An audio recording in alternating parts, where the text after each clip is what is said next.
Bonsoir, ça y est, nous sommes connectés. Le webinaire commence. Je suis Delphine, une des collaboratrices d'Arnaud Rioux, et je suis ravie de vous retrouver ce soir pour cette masterclass exceptionnelle, jouer le rôle de votre vie. Donc, je vais attendre 5 minutes, le temps que tout le monde arrive. J'espère que vous allez bien ce soir, que vous êtes prêts à recevoir les belles clés que va vous proposer Arnaud. Alors, avant de commencer, quelques petites indications. Je vous invite déjà, pour rester focus, à arrêter Facebook, couper Facebook, voilà, le temps de la conférence, à couper vos téléphones, à arrêter la télé, si vous pouvez vous isoler. Voilà, restez vraiment focus sur cette conférence afin de vraiment s'imprégner de tout ce que va vous partager Arnaud. Voilà. Pour le chat, nous avons programmé le chat avec notre équipe qui sera en back-office, Caroline et Christophe, afin qu'ils puissent récupérer vos questions. Donc, je vous invite à poser vos questions sur le chat. Ils vont les récupérer et ils vont nous les transmettre. Ensuite, on aura une session questions-réponses à la fin du webinaire. Et à la fin du webinaire, je vous proposerai une surprise, un jeu concours. Je ne vous en dis pas plus. Restez bien connectés jusqu'à la fin. Donc là, je pense qu'on a déjà pas mal de monde de connectés. En tout cas, je vous remercie. Vous avez été nombreux, vraiment nombreux à vous inscrire. Vous êtes nombreux à être là ce soir. Vraiment, on vous remercie de tout cœur.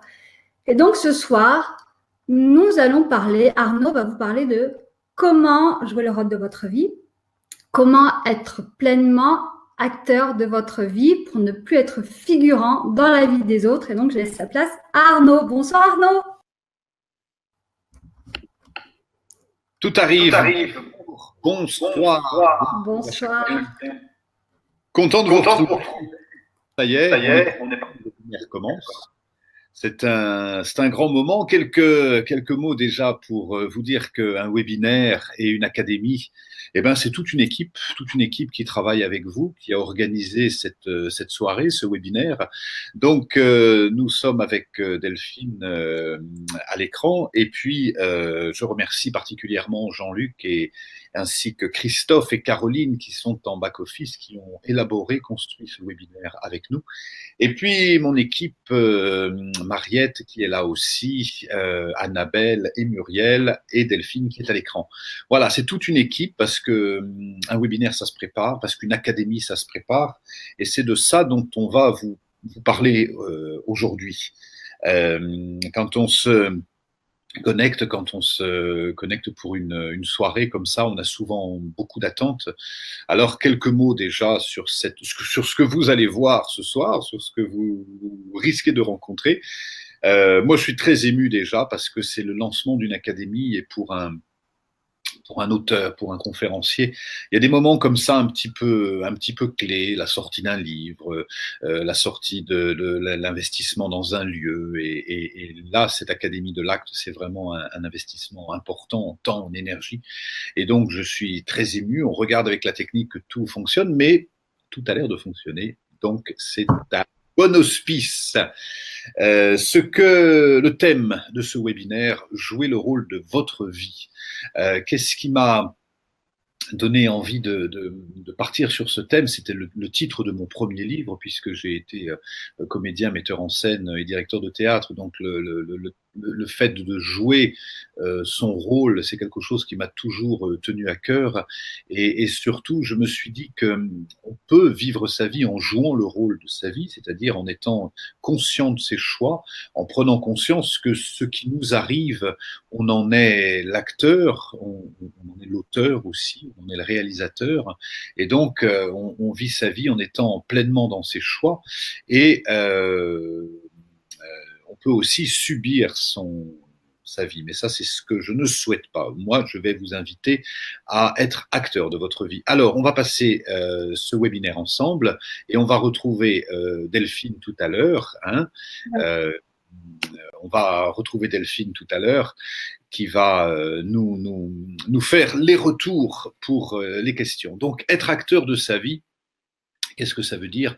Ça veut dire prendre conscience qu'on peut, comme je vous disais, alors que j'étais acteur, metteur en scène, l'acteur au théâtre, qu'est-ce qu'il fait?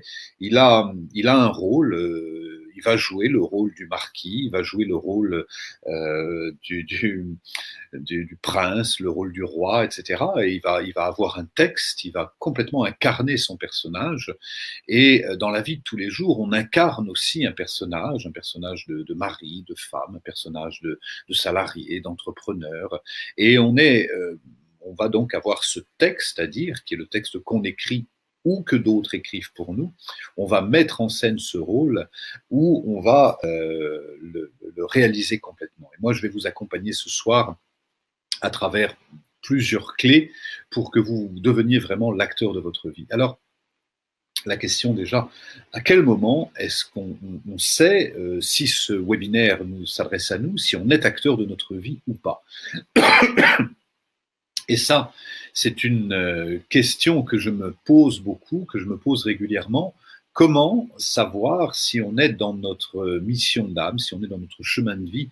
Je reçois beaucoup de courriers, et encore plus depuis que j'écris les livres, beaucoup de courriers de personnes qui me disent comment retrouver le fil de ma vie. J'ai l'impression que ma vie manque de sens, ma vie manque de cohérence, soit je suis heureux, mais il me manque quelque chose. Alors, je reçois plus exactement deux types, je pourrais dire, de personnes qui viennent vers moi.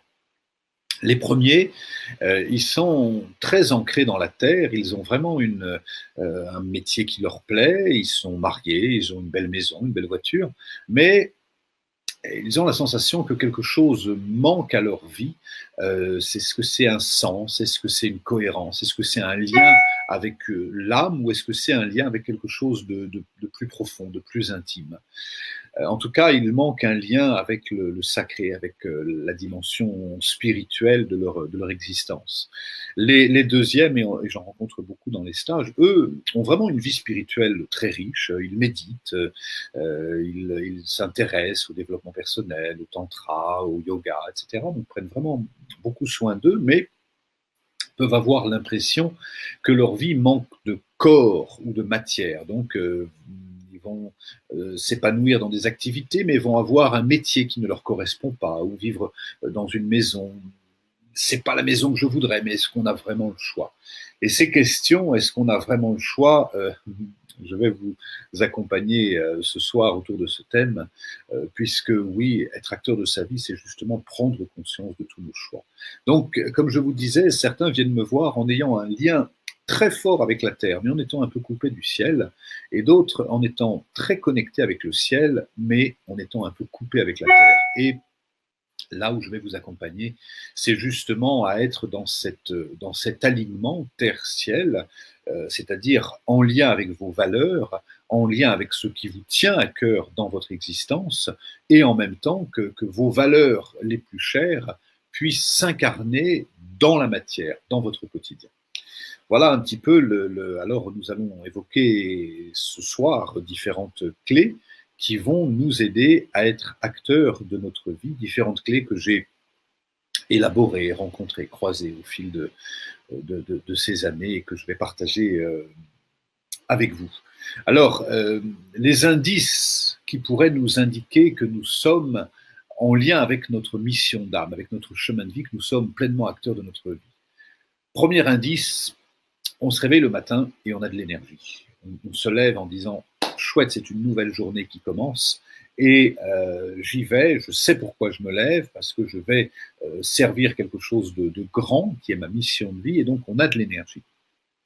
Deuxième indice qui peut signaler qu'on est vraiment acteur de notre vie, c'est que on est très inspiré pour créer de nouveaux projets, pour créer de nouveaux voyages. On se sent comme connecté avec quelque chose de plus grand, comme s'il y avait un metteur en scène céleste qui nous inspire, mais on se sent vraiment inspiré pour mener à bien des projet, on est vraiment en lien avec une inspiration. Et cette inspiration nous permet notamment de poser des actes et de faire des choix justes. Souvent, on s'interroge, est-ce que ce choix est bon pour moi? Est-ce que ce choix n'est pas bon pour moi? Quand nous sommes vraiment acteurs de notre vie, ces questions de choix se posent beaucoup moins. Nous sommes inspirés par quelque chose de plus grand. Un autre indice pour nous signaler que nous sommes acteurs de notre vie, c'est la fluidité. Les rencontres se font naturellement, les opportunités, les circonstances se présentent à nous relativement naturellement. On parle alors de synchronicité, un lien naturel qui fait qu'on nous parle d'une personne et puis on rencontre cette personne assez rapidement, on a envie de mener tel projet et puis l'après-midi on a une rencontre qui nous permet de... Donc il y a une fluidité qui nous connecte aux synchronicités. Un autre indice, la santé. On est en bonne santé, notre immunité est bonne et on a de l'énergie pour mener à bien ce qui nous tient à cœur. Les indices qui nous signalent, au contraire que nous ne sommes pas dans notre alignement, la première chose c'est l'énergie. Justement, on manque d'énergie, on est fatigué, le matin, le soir, on traîne la patte, on traîne un peu la patte pour aller travailler, pour aller voir les gens que pourtant on aime, donc on manque d'énergie. Les choses sont plutôt moins fluides, on va casser la vaisselle, on va facilement avoir des accidents, on casse la clé dans la porte, etc. Donc c'est autant d'indices qui nous signalent que nous ne sommes pas dans cet alignement corps, cœur, esprit, dont je vais parler plus tard dans la soirée. Les autres indices, donc la santé, la fluidité, des obstacles qui nous arrivent. On a tous des obstacles dans notre vie, c'est difficile de vivre une vie sans obstacles, mais peut-être la différence quand on est vraiment acteur de notre vie, c'est que chaque obstacle va nous permettre de comprendre et de trouver nos ressources pour avancer et pour prendre des choix encore plus déterminés. Alors, on va parler ce soir de différentes clés que j'ai élaborées. Avant ça, je voudrais vous dire quelques mots sur ce qui m'a amené à réaliser ce webinaire et avant tout sur mon parcours. Donc, je m'appelle Arnaud Rioux, j'ai 55 ans maintenant et je me considère peut-être comme un chercheur de bonheur. J'ai eu plusieurs métiers dans ma vie, mais je suis de nature très autodidacte. C'est ce qui fait que j'ai arrêté l'école très tôt. Parce que quand j'étais à l'école, je m'intéressais assez peu au programme scolaire. En revanche, il y a quelque chose qui m'intéressait beaucoup, c'est le comportement des enseignants. Et je voyais les enseignants rentrer en classe et je me demandais, tiens, pourquoi celui-là a du charisme, pourquoi celui-là n'en a pas, pourquoi celui-ci a de l'autorité, pourquoi celle-là n'en a pas. Et j'observais, j'écoutais les voix, j'écoutais d'où venait la voix, j'observais les comportements, les mains, les regards, etc. Je décryptais, je m'amusais vraiment à décrypter. Et ça me permettait souvent d'anticiper les réactions des enseignants. Mais cette attitude, qui peut être utile dans bien des endroits, n'est pas une matière scolaire à proprement parler. Et donc, c'est ce qui fait que j'ai arrêté l'école très tôt. À 15-16 ans, j'ai arrêté l'école, je suis sorti par la grande porte et j'étais alors un adolescent timide, mal dans mes pompes, très mal à l'aise pour exprimer mes besoins, très mal à l'aise pour communiquer tout court. Et quand on m'a demandé « qu'est-ce que tu vas faire maintenant ?» j'étais tellement timide que j'ai eu une réponse qui est sortie du panier, j'ai dit « je vais faire du théâtre ».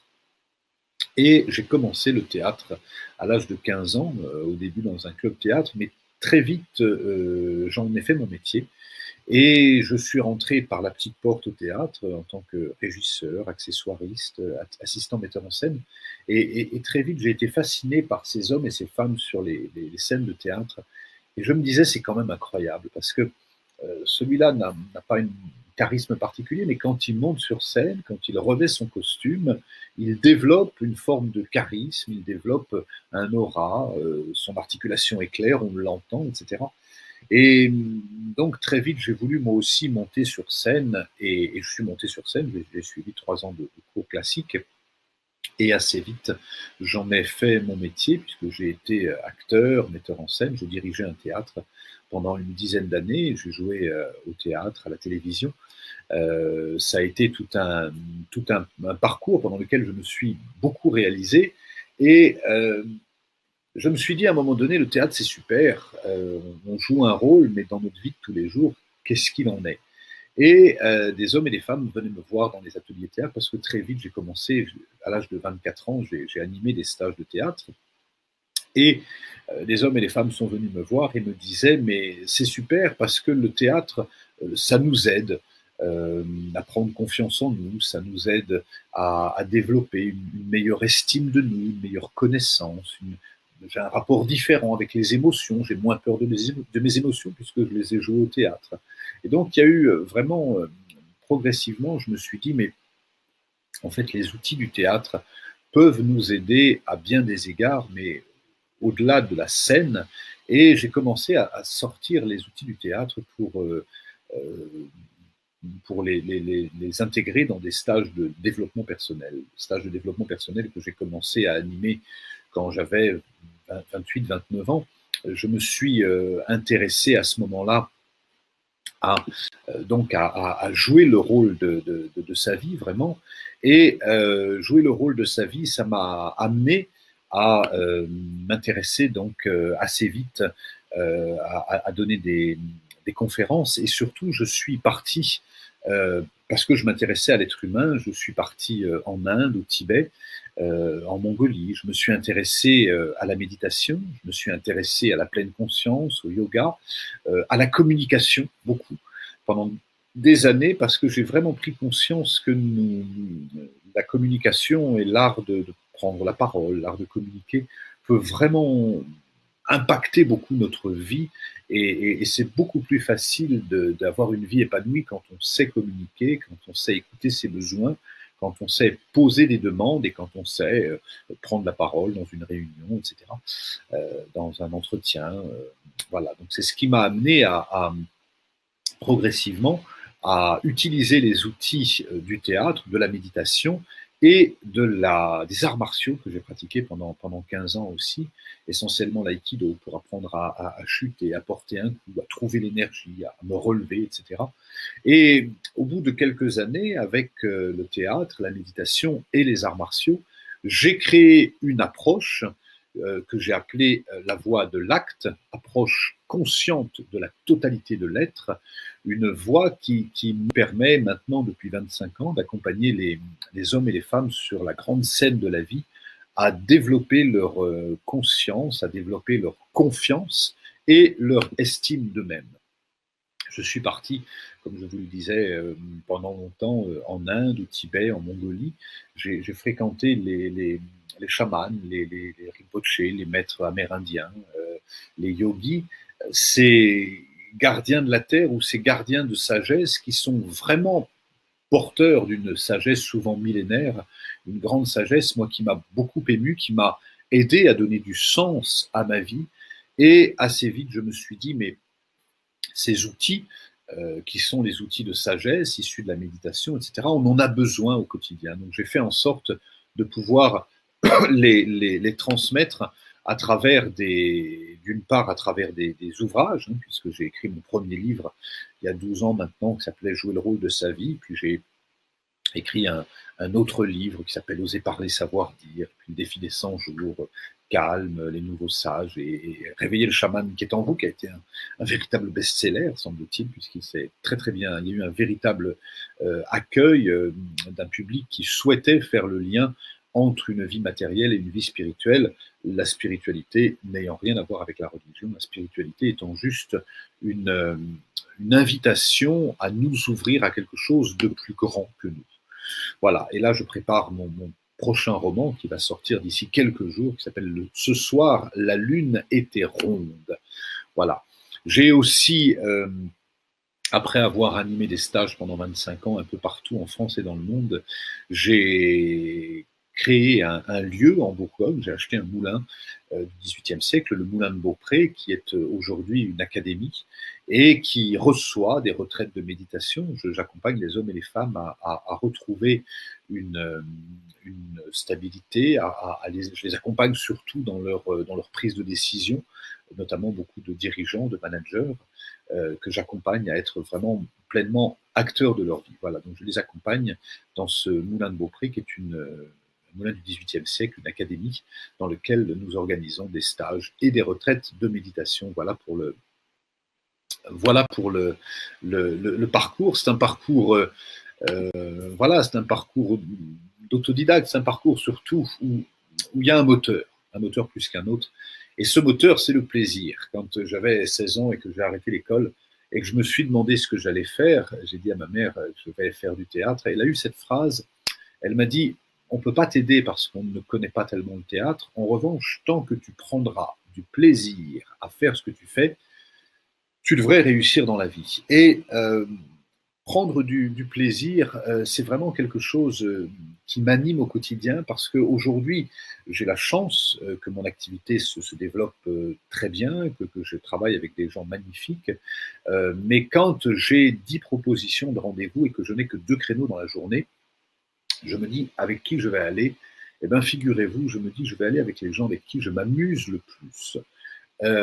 Parce que longtemps j'ai cru que la vie était un calvaire, que dans la vie on ne choisit pas. C'est des phrases des fois qu'on répète même mécaniquement, même machinalement. Oh, tu sais, dans la vie, c'est pas ce qu'on veut. Hein.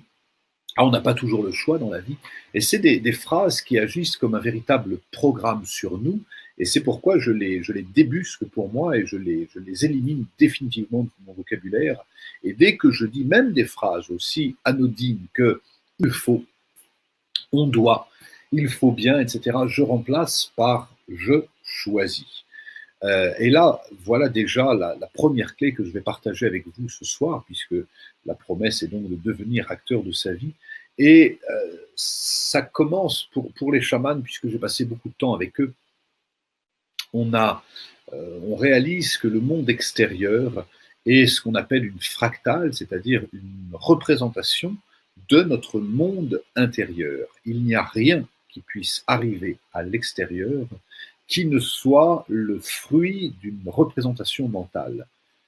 Si je prends un exemple très concret, je suis célibataire et puis j'aimerais ça, attirer quelqu'un dans ma vie, un homme et une femme, un homme ou une femme, chacun vit comme il veut, mais cet homme ou cette femme que je vais attirer va dépendre de la représentation que j'en ai. Et si, par exemple, pour moi, les femmes, parce que mon histoire personnelle, ou mon histoire familiale, ou mon histoire inconsciente, ou mon histoire psychogénéalogique est marquée de différentes blessures, traumatismes, patterns, programmes, etc., je vais à ce moment-là, malgré mon envie de rencontrer quelqu'un, considérer quand même que la femme est dangereuse, ou qu'elle n'est pas fiable, ou qu'elle est manipulatrice, ou qu'elle va finir par m'abandonner, par exemple, parce que ça m'est arrivé plusieurs fois, et donc je vais créer un comportement inconscient, et ce comportement inconscient va prendre plus ou moins de place dans ma vie,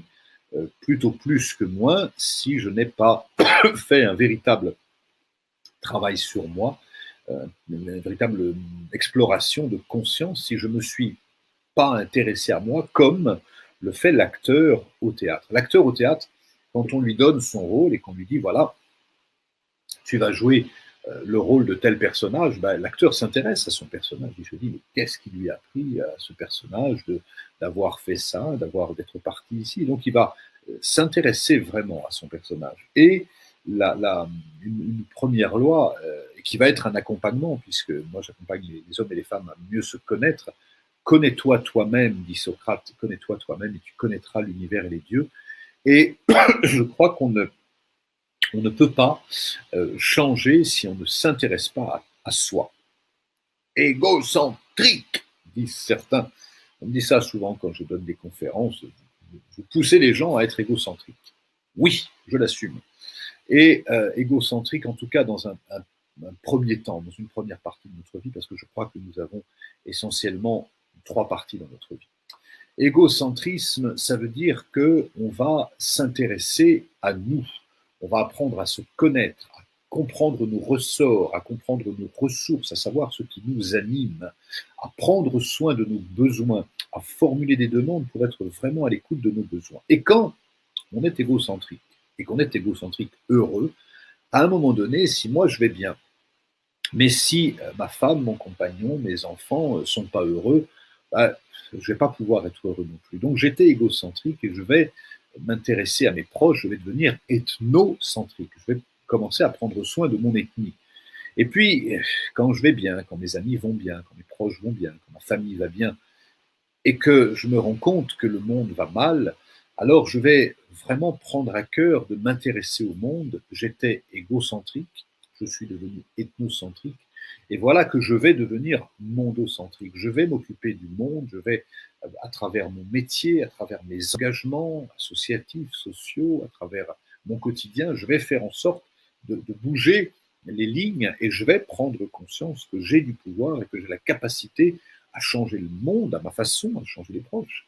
Mais je ne crois pas possible d'aider le monde si on ne sait pas aider soi-même. Je ne crois pas possible de rassurer nos enfants si on est inquiet soi-même. Et je ne crois pas possible d'être tendre avec son compagnon ou avec sa compagne si on est dur avec soi. Donc la première chose, ça va être d'apprendre à s'occuper de soi et de se considérer comme une personne, euh, la personne la plus importante de notre vie. Alors je dis ça quand j'évoque ça en stage, beaucoup d'hommes et de femmes me disent, mais je mérite pas, hein. Je mérite pas, ou je suis pas capable, ou je suis pas digne. Quand j'évoque notamment l'abondance, parce que je crois aussi, ça fait partie du programme, que on peut vivre dans l'abondance, qu'il n'y a aucune raison de s'en priver. Et l'un des principaux freins à notre abondance est la croyance que nous ne sommes pas capables, que nous ne sommes pas dignes ou que nous ne méritons pas de vivre dans l'abondance. Je prends cet exemple de l'abondance parce qu'il est assez représentatif, symptomatique, mais j'ai pu débusquer qu'il y avait d'autres sabotages intérieurs qui nous empêchaient, par exemple, de vivre une relation amoureuse, épanouissante, parce que mes parents n'ont pas été heureux en amour. Alors par fidélité, je vais dire effectivement, comme mes parents n'ont pas été heureux en amour, moi-même, je ne vais pas l'être. Ou comme mes parents ont fait faillite dans leur petit magasin, moi aussi, je vais multiplier les faillites. Et donc, à ce moment-là, je vais être effectivement, je vais subir une situation inconsciemment, bien évidemment. Et quand je parle avec les gens en stage et qu'on se met face à ces contradictions internes, beaucoup me disent mais pas du tout, moi je veux vraiment être acteur de ma vie, mais il y a un tel sabotage que ce sabotage joue contre nous. Être acteur de sa vie, c'est prendre soin de ses besoins. Alors, une première clé de cet enseignement, prendre soin de soi et s'occuper de ses besoins. La première clé qui apparaît à ce moment-là, c'est donc le libre arbitre. Nous sommes les acteurs de notre vie. Il n'y a pas de victime et nous avons la capacité, le potentiel à changer. Alors, quand je dis ça, on est en plus en webinaire, on ne se connaît pas toujours, on se découvre. Quand je dis ça, beaucoup me disent mais pas du tout, parce que non, moi j'aimerais bien aussi gagner de l'argent, moi j'aimerais bien aussi être en bonne santé, ne serait-ce que ça. Et moi, je suis quelqu'un d'assez pragmatique, et donc c'est ce qui fait que quand on évoque un thème comme ça, on peut le regarder vraiment en détail en disant, voilà, si je ne suis pas en bonne santé, je vais m'intéresser à mon alimentation, je vais m'intéresser au fait de faire du sport, je vais m'intéresser aux causes ou aux messages de la maladie. Je travaille beaucoup là-dessus, sur les liens entre les pathologies, les maladies, les symptômes et les besoins non satisfaits. Hein. On sait comment, et ça je l'évoque un peu dans mes programmes, en détail dans mes programmes, quand quelque chose vient nous toucher, si par exemple quelque chose me contrarie, parce qu'il faudrait que je puisse dire quelque chose à quelqu'un, et puis j'ai du mal à le dire, donc ça va commencer à me prendre la gorge, et à un moment donné, je vais me mettre à tousser, ou quelque chose, je vais prendre sur moi, et à un moment donné, je vais avoir des douleurs dans le dos, des douleurs dans l'épaule, etc. Le corps est un véritable baromètre de l'écoute de nos besoins. Et en permanence, le corps nous signale si nous sommes à l'écoute de nos besoins fondamentaux, besoin de sécurité, besoin d'évolution, besoin d'appartenance, besoin de reconnaissance, besoin de récréation, besoins vitaux. Et si je suis satisfait dans mes besoins, alors naturellement, je suis en meilleure santé. Donc, être l'acteur de sa vie, ça veut dire qu'on va vraiment prendre chapitre par chapitre pour s'intéresser. Alors, c'est un boulot, hein, je ne vous cache pas, je ne suis pas un vendeur de pilules qui vous dirait, écoutez, vous allez prendre cette pilule magique et puis je vous garantis qu'en 3 jours, votre vie va changer. J'aimerais, mais cette pilule, je la cherche depuis 25 ans que j'anime des stages, je ne l'ai pas trouvée. En revanche, j'ai trouvé différentes lois qui fonctionnent. Et c'est le deuxième point que je souhaitais évoquer avec vous, après avoir parlé du libre arbitre. La deuxième loi universelle, et cette loi universelle, c'est la loi que les orientaux appellent la loi du karma, qu'on peut appeler la loi de causalité. Cette loi-là, elle est aussi implacable, elle signifie simplement que chaque effet provient d'une cause et que chaque cause produit un effet. Ainsi, si je prends soin de mon jardin, par exemple, si j'entretiens mon jardin, si je ratisse, si je sème, si je coupe, si je bine, etc., à un moment donné, naturellement, mon jardin va être fleuri, mais les fleurs vont pousser, les arbres vont donner. C'est rien de plus naturel que la loi de causalité, c'est le karma.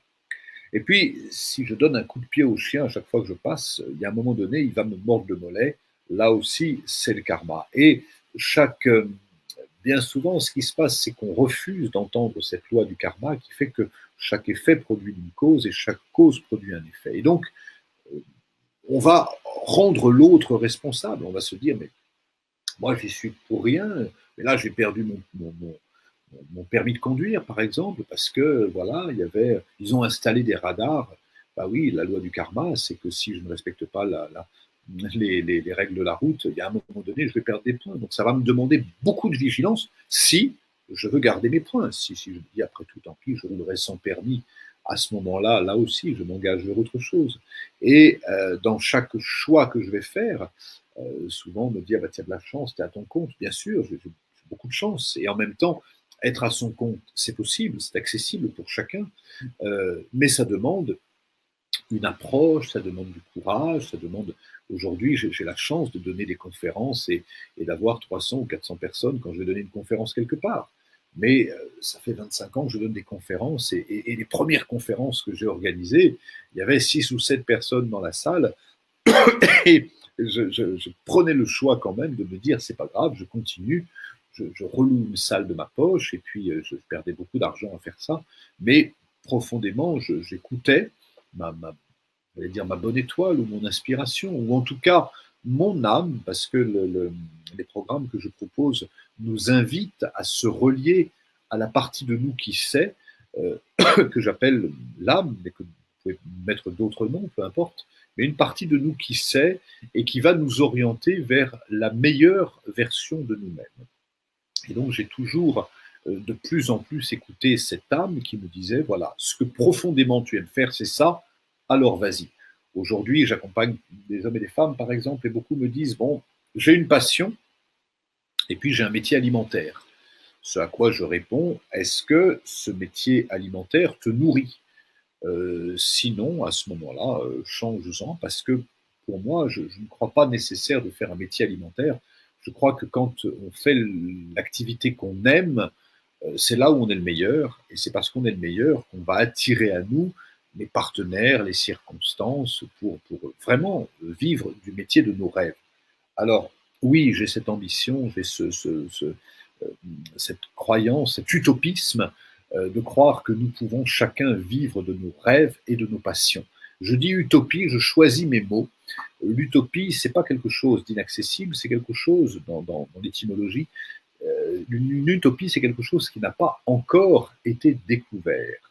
Mais ce n'est pas parce que ça n'a pas encore été découvert que vous n'allez pas le découvrir, et je fais le vœu que vous puissiez chacun découvrir cette meilleure partie de vous-même pour livrer au monde cette meilleure partie de vous, parce que, encore une fois, nous ne sommes pas sur la Terre pour peiner à soulever des sacs trop lourds, Je crois qu'on a la capacité, la possibilité d'être sur cette terre pour au moins 2 raisons.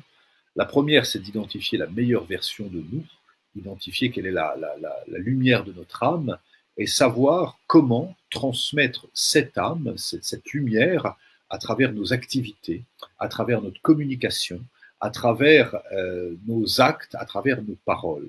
Ça demande du boulot, ça demande du courage, ça demande du discernement et ça demande des outils. Aujourd'hui, la chance que nous avons, c'est que ces outils existent et c'est ces outils que je partage avec vous à travers les livres, à travers les webinaires et notamment ce soir à travers cette rencontre. L'un de ces outils, par exemple, et ça c'est un outil qui m'a été transmis par les chamans, c'est de prendre conscience que nous sommes un tout et nous faisons partie de cet environnement. L'environnement, la terre, le ciel, l'eau, l'air, etc., les montagnes, nous les regardons souvent. Quand j'emmène des groupes méditer dans le désert, les gens me disent « Oh, c'est magnifique, cet espace immense ». Mais plutôt que d'opposer, j'invite chacun à prendre conscience que plus nous élargissons notre espace intérieur, plus il nous est facile d'aller méditer dans le désert. Beaucoup de gens me disent « Oh, c'est tellement du mal dans ma vie que ce que j'aimerais, en fait, c'est vivre tout seul sur une île déserte. » Chiche. Mais souvent, sur l'île déserte, au bout de 2 jours, on s'ennuie et on aimerait bien qu'un rescapé vienne nous tenir compagnie parce qu'on s'ennuie avec soi, simplement parce qu'on ne sait pas rencontrer soi-même. Quand on sait rencontrer soi-même, naturellement, on trouve les circonstances, quand c'est nécessaire, de faire ces retraites silencieuses sur une île déserte ou ailleurs. Cette loi, cette troisième loi que j'aimerais partager avec vous, c'est la loi des 5 éléments. La terre, le ciel, l'eau, l'espace et le feu. Quand vous vous promenez en forêt, quand vous marchez dans la nature, nous sommes en lien avec ces 5 éléments. La terre, c'est les forêts, c'est les arbres, c'est les vallées, c'est les montagnes, c'est ce qui nous met vraiment dans la matière. Le feu, c'est le soleil, présent ou pas présent, c'est la chaleur, c'est les volcans, c'est ce qui va réchauffer la terre. L'eau des rivières, des lacs, c'est l'eau des océans, c'est l'eau des torrents, etc. Et le vent qui va souffler dans nos cheveux, qui va souffler sur les nuages, et l'espace immense quand je suis par exemple dans le désert et que j'apprécie vraiment d'avoir cet espace immense. Ces 5 éléments, on les retrouve dans l'environnement, mais on les retrouve en nous aussi. On va être dans le corps physique, et le corps physique, c'est l'élément terre. On est fait d'os, on est fait de muscles, on est fait de chair, donc c'est vraiment la matière. Et cette matière dense correspond à l'élément terre. Il y a un autre élément, c'est l'eau, puisque nous sommes composés à 85% d'eau. Et cette eau, elle est nécessaire pour restructurer les cellules. Il n'y a pas d'autre élément qui permet de reprogrammer, restructurer les cellules. Je vous invite d'ailleurs à bien boire aujourd'hui et pendant ce webinaire. L'eau va reprogrammer les cellules. Je dis l'eau, même de l'eau citronnée, même du thé, même de la tisane, ça ne permet pas de nettoyer les cellules. Seule l'eau a 0 information et donc va pouvoir reset, permettre de reprogrammer complètement les cellules du corps et donc les informations. Et si je veux changer les paradigmes, il va falloir que je reprogramme les cellules. Donc l'eau va être présente dans le corps et va permettre de drainer, notamment drainer les émotions, drainer les sentiments et drainer les informations. Troisième élément, le feu. Certaines personnes sont très sanguines, elles ont chaud tout de suite, elles transpirent beaucoup, et d'autres ont par exemple les extrémités toujours froides, les orteils et le bout des doigts blancs et froids, parce que le feu justement ne circule pas partout dans le corps. L'élément air, qui est dans l'environnement, c'est le vent qui souffle sur les nuages, qui souffle sur les branches, mais en moi, c'est la respiration. Et cette respiration, est-ce qu'elle est profonde? Est-ce qu'elle est fluide? Est-ce qu'elle est large? Est-ce qu'elle est étriquée? Là, ça va être encore une clé. 5e Et dernier élément, l'espace. Est-ce que j'ai de l'espace entre mes organes? Est-ce que j'ai tendance, par exemple, quand je mange, pardon, est-ce que j'ai tendance à me nourrir beaucoup, à manger beaucoup, à remplir le vide? Ou est-ce que je mange peu? Est-ce que voilà, donc ça c'est l'élément espace. La terre, le feu, l'air, l'espace et l'eau. Et ces 5 éléments vont être autant d'indices nécessaires pour voir ce qu'il en est de j'allais dire, de ma radiographie énergétique. Mais nous avons dans ces 5 éléments des éléments qui sont dominants, des éléments qui sont surexposés et d'autres éléments qui sont sous-exposés. Je prends par exemple l'élément terre. Certaines personnes qui viennent me voir sont vraiment dans la terre. Je les reconnais comment? Alors, physiquement, c'est intéressant. Souvent, les pieds sont larges, les pieds sont très, très proches de la terre, les orteils sont charnus, les mains sont charnues, et ces personnes marchent lentement, ont vraiment quelque chose de très, très ancré, très enraciné. Dans leur vie, elles sont souvent dans la matière, il n'y a pas de problème pour porter des meubles, déménager, vendre la maison, racheter une autre maison. La voiture est en panne, on sait la réparer, ou on sait comment faire pour l'amener, etc. On sait facilement réparer les ustensiles au quotidien. Donc il y a vraiment un élément terre fort. Super. Mais si cet élément terre est tellement fort qu'il prend trop de place, je vais avoir par exemple l'air souvent qui va être déficient. Donc ça va donner des personnes très rationnelles, très cartésiennes, très pragmatiques, mais qui vont rencontrer de la difficulté à élever leur esprit, à méditer, à être en lien avec la dimension spirituelle ou légère de leur être. Ils vont avoir du mal à s'amuser, par exemple. Si j'ai l'élément eau exagéré en surreprésentativité, à ce moment-là, je vais rire beaucoup, je vais pleurer beaucoup, mes émotions vont largement s'exprimer. Je peux avoir au niveau du corps de la rétention d'eau, je peux avoir au contraire du mal je vais me sentir sec en moi parce que je vais être en manque d'eau. Je peux être en excès de feu ou en déficit de feu, en excès de feu, c'est-à-dire que je vais m'enthousiasmer très fort, je vais m'emballer très vite. En revanche, je risque de cramer un peu les gens autour de moi tellement j'ai de feu. C'est des gens qui sont très feu, généralement parlent beaucoup, ont beaucoup d'idées, ont beaucoup de projets et ont peut-être du mal à écouter l'autre, par exemple. Voilà. Celui qui est en déficit de feu, en revanche, il va avoir du mal à amener ses projets à bout parce qu'il a beaucoup d'idées, mais il a du mal à les porter, beaucoup d'idées, donc ça c'est l'élément R, mais il va avoir du mal à incarner ses idées dans le feu et dans la matière. Voilà. Ça va? Je suis clair? Tout est OK avec vous? Ces 5 éléments, la terre, le feu, le vent, l'air et l'espace, je vous invite, ça peut être un exercice que vous faites là tout de suite, à recenser un petit peu où vous en êtes de ces 5 éléments. Est-ce que vous vous sentez plutôt en dominante feu, en dominante espace? Quelqu'un qui est en dominante espace, c'est quelqu'un qui a, voilà, il est un peu partout, ici, il a des idées sur tout, des avis sur tout, mais il agit assez peu. Il passe assez peu à l'acte, il est souvent vaporeux, il a du mal à finir ses phrases d'ailleurs, à l'écoute, à l'oreille, on sent quelqu'un qui est terre, va terminer ses phrases. Hein. Il met beaucoup de points, etc. Quelqu'un qui est espace, il va mettre des virgules, des points-virgules, mais il ne va pas finir. Donc à l'oreille, on peut facilement entendre si quelqu'un est terre, feu, dominant, etc.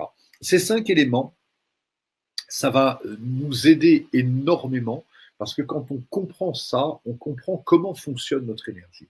Et je vous ai dit au début de ce webinaire, devenir l'acteur de sa vie, apprenez à vous connaître et s'il y a une chose qu'on peut transformer dans notre vie, c'est l'énergie. On peut avoir des belles idées. Combien je vois de gens qui me disent « Ah ouais, ça fait ça.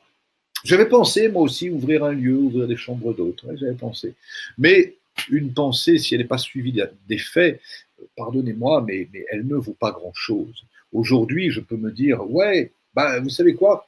Je sais comment on pourrait changer le monde. On pourrait commencer par nettoyer la planète, on pourrait commencer par arrêter les guerres, on pourrait, etc. Des belles idées, on en a tous. Mais concrètement, qu'est-ce qu'on va poser comme acte déterminant pour bouger quelque chose?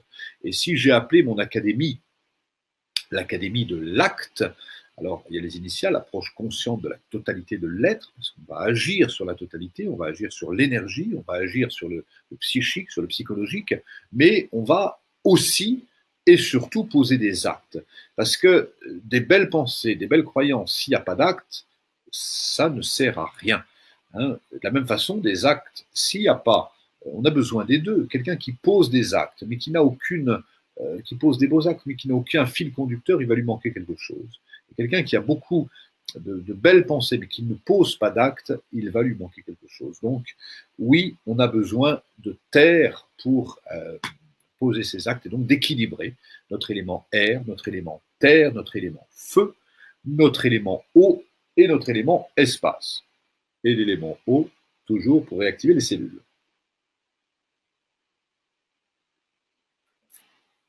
Ce qui me permet de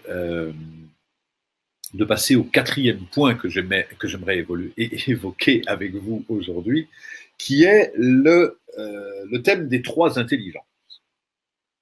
Quand on parle aux gens, d'ailleurs, peut-être vous avez remarqué, il y a des gens qui parlent. Il y a des gens qui parlent, quand ils parlent de la tête. Vous avez remarqué?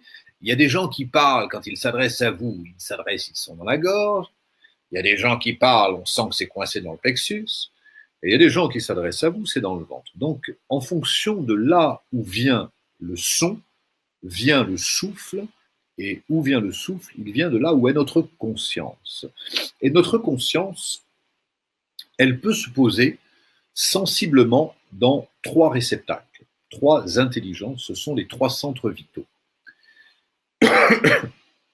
Le premier de ces centres vitaux, c'est l'intelligence intellectuelle.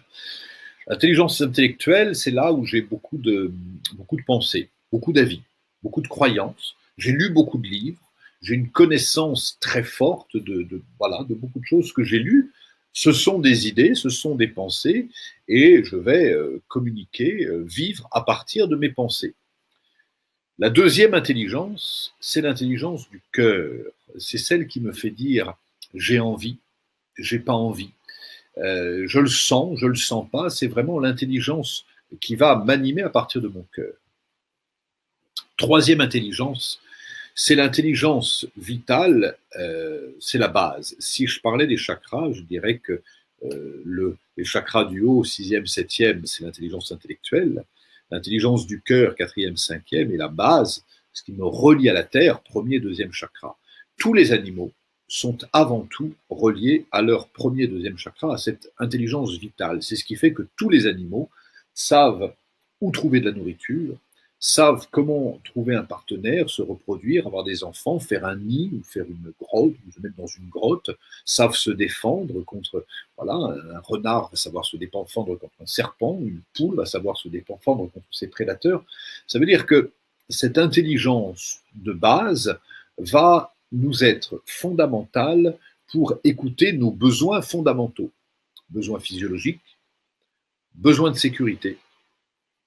Donc ça, c'est les besoins fondamentaux, et donc tous les animaux sont capables d'être en lien avec ces besoins. Quand c'est la migration, au début de l'automne, là, quand autour du 20 septembre, les hirondelles se retrouvent sur le fil pour partir vers les pays chauds, elles n'analysent pas en se disant, alors écoute, on fait quoi? On part le 15 septembre, non, plutôt le 22, je sens bien le 21. Non, ça ne se passe pas comme ça. Elles savent naturellement que c'est le moment de la migration, comme les abeilles savent que les fleurs sont ici, comme les pingouins, comme les manchots sur la banquise savent que en se mettant dans cette position-là, ils vont réussir à trouver du poisson, etc. Donc il y a une intelligence vitale dont les animaux, je dis les animaux parce que souvent les hommes sont coupés de cette intelligence vitale parce qu'ils ne l'écoutent pas. Quand il y a eu le tsunami en Indonésie, il y en a eu d'autres depuis, hélas, mais on a trouvé très peu de cadavres d'animaux. Pourquoi? Parce que les animaux sont reliés à cette intelligence vitale, intuitive, archaïque, organique, qui est une intelligence fondamentale qui nous signale ce qui est bon pour nous, ce qui est juste pour nous. Mais souvent, si je vois par exemple avec l'intuition, je sens que c'est là qu'il faut que j'aille, mais le mental va me dire, c'est pas ce qui est prévu, c'est pas ce qu'il faut, c'est pas ce qu'on doit, qu'est-ce que va dire les autres. Donc, première intelligence, l'intelligence vitale, reliée à la Terre. Deuxième intelligence, on commence par le haut ou par le bas, comme vous voulez. Et là, je commence par le bas. Première intelligence, intelligence vitale. Deuxième intelligence, intelligence du cœur, celle qui me fait dire j'ai envie, j'ai pas envie, je le sens pas, je sens un appel, j'ai du plaisir à le faire, j'ai de la joie à le faire, donc j'écoute vraiment ça. Et l'essentiel des animaux sont en lien avec le cœur. Le cœur a ses raisons que la raison ignore, disait Musset. Et donc, ce cœur va être un véritable moteur pour nous dire vas-y, c'est bon pour toi. Et nous sommes touchés parce qu'on sent que c'est bon pour nous, que c'est bon pour les autres. Tous les animaux sont capables d'empathie. On a vu, pas seulement au sein de leur espèce, mais on a vu des bourdons aller sauver un bourdon pris dans une toile d'araignée. On a vu des canards nourrir des carpes. On a vu des lions prendre soin d'un bébé babouin. On a vu, etc. Donc, tout le monde est capable d'empathie, de se laisser toucher par l'autre ou de se laisser toucher par ses propres besoins. Donc ça veut dire que le cœur va être un véritable moteur. Et l'intelligence cérébrale, c'est celle voilà, que j'ai étudiée à l'école, c'est nécessaire pour faire des équations. Si je veux faire un budget prévisionnel, il va falloir que je sorte de la calculette et je vais avoir besoin là, de poser les choses rationnellement. Si je veux faire des travaux dans ma maison, je vais faire des devis, des budgets prévisionnels, je vais regarder, j'ai besoin de cette intelligence. Mais ces trois intelligences correspondent à trois langages. L'intelligence cérébrale, c'est celle qui va dire il faut, on doit, c'est prévu, c'est pas prévu, je l'ai lu, hein, on va faire ça, c'est ce qui est prévu. Qui te l'a dit? L'intelligence du cœur, c'est celle qui communique en disant j'ai envie, je le sens pas, voilà, c'est vraiment une intelligence du cœur. L'intelligence vitale, elle parle moins et elle agit plus. Alors, si je n'agis que à partir de mon intelligence vitale, c'est comme ça que je vais poser des actes en lien avec ma vie, mais qui peuvent déranger certains. Si je n'agis qu'avec mon cœur, je vais me faire plaisir, mais je ne vais pas forcément être dans les clous. Donc on a besoin d'un équilibre des trois intelligences, l'intelligence cérébrale, l'intelligence du cœur et l'intelligence vitale. Et c'est cet équilibre, cette harmonie des trois intelligences qui vont me permettre d'être dans un alignement corps, cœur, esprit. Et ça, c'est une clé fondamentale au fait d'être acteur de sa vie. J'aimerais évoquer aujourd'hui un dernier point important, qui est le point des quatre piliers. Ces quatre piliers font qu'on va trouver là aussi du sens à notre vie. Et si vous imaginez bon, je reviens de Mongolie, donc j'imagine les chapiteaux avec un petit peu comme au cirque, avec un mât central et puis quatre mâts à chaque direction. Le mât central, c'est vous, votre santé. Est-ce que vous êtes en bonne santé? Est-ce que vous êtes à l'écoute de vous? Est-ce que vous êtes aligné, vertical, vraiment en lien avec vous? Ça, c'est la base. Et on ne peut pas jouer pleinement le rôle de sa vie si on ne prend pas soin de son corps, si on ne prend pas soin de son alimentation, si on n'est pas à l'écoute fondamentale de soi. C'est vraiment la base, même si c'est, comme je vous le disais tout à l'heure, une étape pour s'occuper du monde, mais d'abord, on va prendre soin de soi. Ensuite, quatre piliers comme quatre points cardinaux. Et le premier de ces piliers, c'est l'amour. Parce que je crois que tant que le cœur est fermé, si on n'aime pas, si on ne se sent pas aimé, il y a quelque chose qui va pas fonctionner. Alors l'amour, ça va passer par le couple ou par les relations amoureuses. Donc la question que je pose quand on fait un petit peu un check-up de sa vie, c'est est-ce que ce pilier de l'amour, il est épanoui? Est-ce que je me sens épanoui dans cet amour, hein? Est-ce que je me sens épanoui dans ma relation amoureuse, etc. Le deuxième pilier, c'est la transmission. Alors, qu'est-ce que j'ai reçu? Qu'est-ce que je reçois de de mes parents, qu'est-ce que j'ai reçu de mes parents, qu'est-ce que j'ai reçu de ma lignée, de mes ancêtres ou de mes enseignants, et qu'est-ce que je transmets à mes enfants, à mes élèves, qu'est-ce que je transmets. Il y a cette notion de transmission, elle est pour moi fondamentale parce que un trésor n'a de valeur que si j'en fais quelque chose. Et j'ai beau avoir le plus beau des trésors, s'il est enterré dans mon jardin et que je ne peux rien donner à mes enfants, je vais partir comme un vieux rabougri et je n'aurai rien réussi dans ma vie. Donc la transmission est le deuxième de ces piliers vraiment fondamental. Le premier pilier, c'est l'amour. Le deuxième, c'est la transmission. Le troisième, c'est la passion. Je vous l'ai dit au départ, bon, moi je suis quelqu'un de passionné, mais je crois que nous le sommes tous. Simplement, cette passion, des fois, est un peu éteinte parce que on ne s'est pas autorisé, on ne s'est pas cru capable ou digne de vivre de sa passion. On est tous passionnés. Quand j'écoute les histoires des uns et des autres, je vois vraiment combien l'être humain est riche d'idéal, de valeurs, combien on a beaucoup de choses, mais simplement, il y a un endroit peut-être où il y a un câble qui s'est coupé, il y a un truc qui n'a pas été entretenu, et donc on a perdu ce lien avec la passion qui pour moi est fondamental, parce que dans la passion, il y a quelque chose de fondamental, c'est l'énergie. On ne peut pas vivre un métier de rêve, on ne peut pas, si on n'a pas d'énergie. Si je me sens pas bien dans ma maison, que je me dis où est-ce que idéalement j'aimerais vivre, alors je vais avoir besoin de développer l'énergie, le désir d'aller vivre quelque part, et je vais vraiment développer ça. Donc ça, c'est la passion. Et la quatrième voie, quatrième mât, pardon, c'est la création. Qu'est-ce que je crée à travers mon métier, à travers mes activités, à travers mes relations sociales? Qu'est-ce que j'ai créé? L'amour, la transmission, la passion et la création. Ça, c'est vraiment des thèmes qu'on évoque dans les programmes. Alors, les programmes que je fais en stage ou les programmes que j'anime dans cette Académie de l'Acte dont je vais vous parler aujourd'hui, puisque c'est un programme vraiment que j'ai élaboré au fur et à mesure des années, et je cherche vraiment aujourd'hui à transmettre ces outils à travers cette Académie de l'Acte.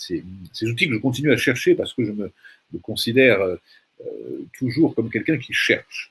Suivez ceux qui cherchent la vérité, fuyez ceux qui l'ont trouvée. Voilà, moi je me considère comme un chercheur, je cherche toujours. Par moments, je trouve des choses, mais rien n'est jamais figé. Et je crois que si j'ai appelé ma pédagogie la voie de l'acte et non pas la méthode ou la technique, c'est qu'une voie est toujours en mouvement alors qu'une méthode est parfois un peu figée. Et je crois qu'on a besoin de se remettre en question. Je me remets en question quotidiennement, pas s'ébranler pour tout effacer, mais se remettre en question. Un jour, quelqu'un me disait, mais tu n'en as pas assez de faire un travail sur toi. Je dis, je ne fais pas un travail sur moi, ça travaille en moi, c'est très différent. Je crois que tant qu'on est en vie, on se remet en question, et c'est magnifique. Donc, ça me tient vraiment à cœur pour moi d'accompagner les hommes et les femmes à se remettre en question. De quelle façon?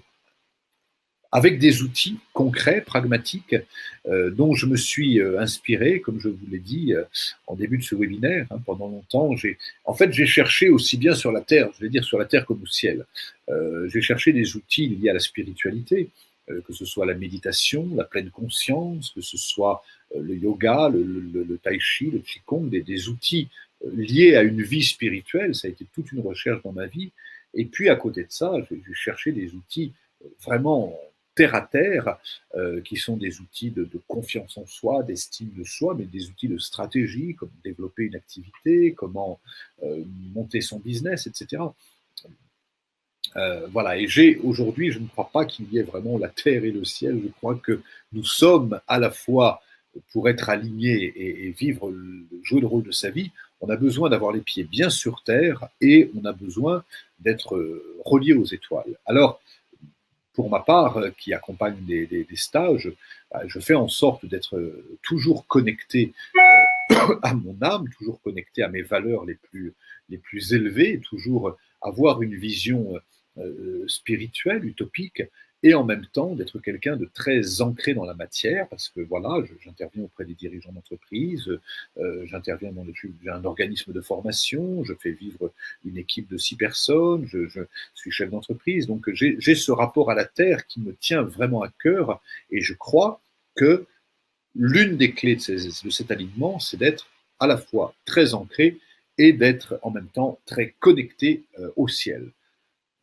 Les racines, si je regarde les arbres qui tiennent quand il y a comment dire, des rafales, des tsunamis, c'est ceux qui ont les racines les plus profondes. Donc les racines, ce sont à la fois nos valeurs, qu'est-ce qui nous tient vraiment à cœur, et en même temps d'avoir les antennes, les branches de l'arbre qui sont la façon dont on va transmettre notre énergie, mais qui est l'énergie vitale, parce que qu'est-ce qu'on peut transmettre? L'amour, on peut transmettre une vision positive. Donc on va prendre nos racines dans la terre pour la transmettre à travers nos activités, parce que comme je vous le disais, je crois que ce dont on a vraiment besoin pour être heureux, c'est d'être en lien avec notre potentiel, notre lumière, et de savoir transmettre ce potentiel à travers nos activités, à travers nos choix, à travers nos paroles. Voilà, ça c'est ma mission de vie, à moi, elle est là, elle est d'accompagner les hommes et les femmes. Alors je le fais comment? À travers des stages, à travers des conférences, à travers une chaîne YouTube, à travers des livres. Et je le fais, et c'est aussi l'un des objets de cette rencontre ce soir, à travers une académie en ligne que j'ai créée, qui s'appelle l'Académie de l'Acte, approche consciente de la totalité de l'être, une académie dans laquelle j'intègre tous les outils que j'explore depuis 20 ans en présentiel. Pourquoi je le fais par une académie en ligne et plus seulement en présentiel? Pour 2 raisons. La première, c'est que il se trouve que mes stages sont souvent complets maintenant 1 an à l'avance, et que voilà, dans ma vie, je suis à un moment donné où les stages sont complets, il y a de plus en plus de demandes, et puis quand on me demande quand est-ce que tu viens à Quimper, ou à Orléans, ou à Brest, ou à Toulouse, il n'y a jamais que 52 semaines dans l'année, mes journées sont déjà bien remplies, et je souhaite transmettre tous ces outils, mais le calendrier n'a jamais que 365 jours. Donc j'ai décidé d'enregistrer tous les programmes de mes stages que j'anime depuis 25 ans, tous ces programmes, et de les intégrer dans une académie en ligne. C'est cette académie à laquelle je vous invite. Alors, quel est le contenu de cette académie? La première chose, c'est que j'ai créé tout un programme vous allez voir, on a bien fait ça avec juste que je le retrouve le bon. Donc, le programme de cette académie, tout arrive, il suffit juste voilà, le programme de cette académie, pardon, l'Académie de l'Acte, voilà, le programme de cette académie, c'est donc tout un programme qui nous accompagne. Au niveau de la forme, déjà, c'est un programme en ligne, donc ça veut dire une vidéo de 15-20 minutes, un enseignement qui va évoquer, là j'ai parlé avec vous aujourd'hui du libre arbitre, j'ai parlé de la loi de causalité, j'ai parlé de 5 éléments, j'ai parlé des 3 intelligences, des 4 piliers, mais ce ne sont que 5 thèmes parmi 50 thèmes qui sont enregistrés. J'ai fait tout un travail avec l'équipe de Romain Boileau et son équipe. On a vraiment enregistré ça à l'Académie de l'Ac, au Moulin de Beaupré. Donc un programme en ligne avec une vidéo tous les 3 jours que vous recevez chez vous sur votre boîte mail. Donc pas besoin d'investir dans des déplacements à non plus finir, pas besoin d'aller à Toulouse ou Brest. Vous pouvez recevoir ça de chez vous. C'est un programme d'une vidéo tous les 3 jours. Il y a également un cahier d'exercice, qui est un cahier original que je ne fournis que dans le cadre de l'académie, qu'on a fait éditer, qui est un cahier physique, vous le recevrez par la poste chez vous.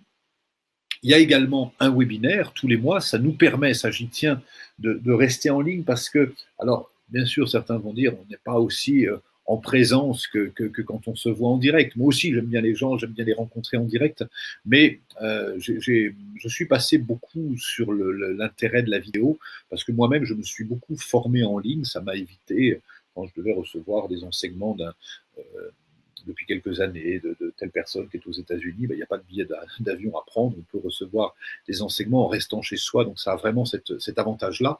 Donc il y a un webinaire tous les mois, en direct où vous pourrez poser vos questions, vous pourrez témoigner de vos progrès et où je rentrerai un petit peu plus dans le détail puisque je vais vous suivre pendant 4 mois en ligne pour vraiment vous accompagner dans vos progrès.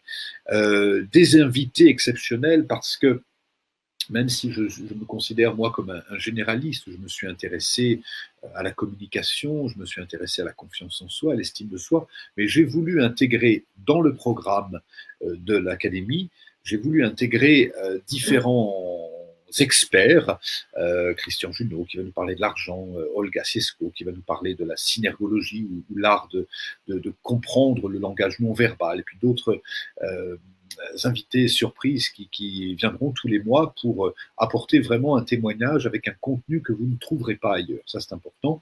Il y a une plateforme d'accompagnement, c'est-à-dire que vous serez toujours suivi si vous avez des questions. On a une équipe dédiée. Il y a 5 personnes qui travaillent avec moi et quand vous avez aussi bien sur des questions techniques, j'arrive pas à me connecter ou que sais-je, j'arrive pas à télécharger tel ou tel document, donc c'est une question technique, mais aussi des questions plus, j'allais dire existentielles, mais voilà, j'en suis là, qu'est-ce que vous me conseillez? Et là, on vous accompagne là aussi en répondant à vos questions. Il y a un groupe Facebook dédié, là aussi, vous allez vous retrouver avec tous les acteurs, avec un guillemet, tous les acteurs, tous les praticiens de la voie de l'acte qui vont eux aussi, c'est l'occasion d'échanger, de pouvoir dire, tiens, j'ai lu ce bouquin, j'en suis là, je suis coincé là, qu'est-ce que vous en pensez? J'ai fait telle vidéo, voilà, parce que je vais vous encourager aussi à faire des vidéos, à vous présenter, à communiquer, parce que c'est un outil important de savoir communiquer, parler de soi, etc. Donc il y a vraiment, pour ceux qui le souhaitent, bien sûr, mais il y aura en tout cas un groupe Facebook dédié où je participerai, où je répondrai à vos questions, où j'interagirai avec vous, pas un terme que j'utilise souvent, j'interagirai avec vous, et on termine par une journée en présentiel où on se retrouvera tous ensemble pour célébrer la clôture de cette grande académie. C'est une académie qui est là, on y tenait avec mon équipe, qui est limitée dans le temps, c'est-à-dire qu'elle commence en octobre et elle commence la fin septembre. On commence là, on ouvre les inscriptions d'ici quelques jours et nous sommes sur un temps limité. Si vous ratez la porte, c'est pas grave, on se donne rendez-vous l'année prochaine.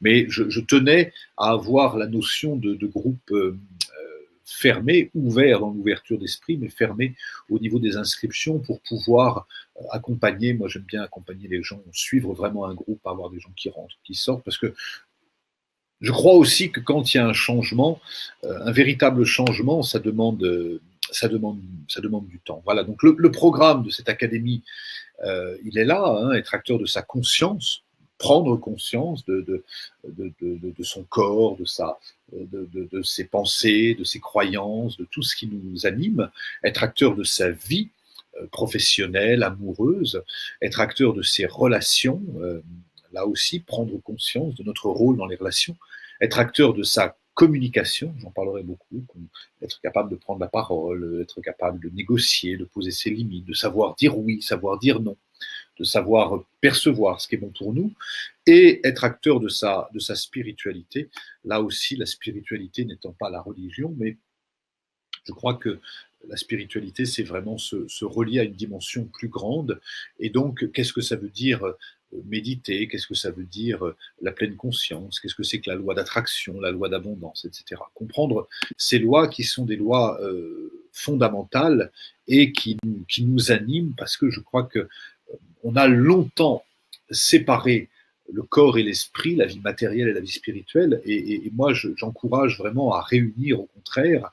On a besoin de s'inspirer de ces enseignements de sagesse, parce qu'ils nous permettent d'être plus sages. On a, par exemple, longtemps opposé la méditation à l'action. Qu'est-ce que tu fais? Tu médites. On n'a pas le temps de méditer, etc. Mais la méditation est complètement intégrée dans l'action, et justement, méditer, c'est se préparer à agir. Voilà.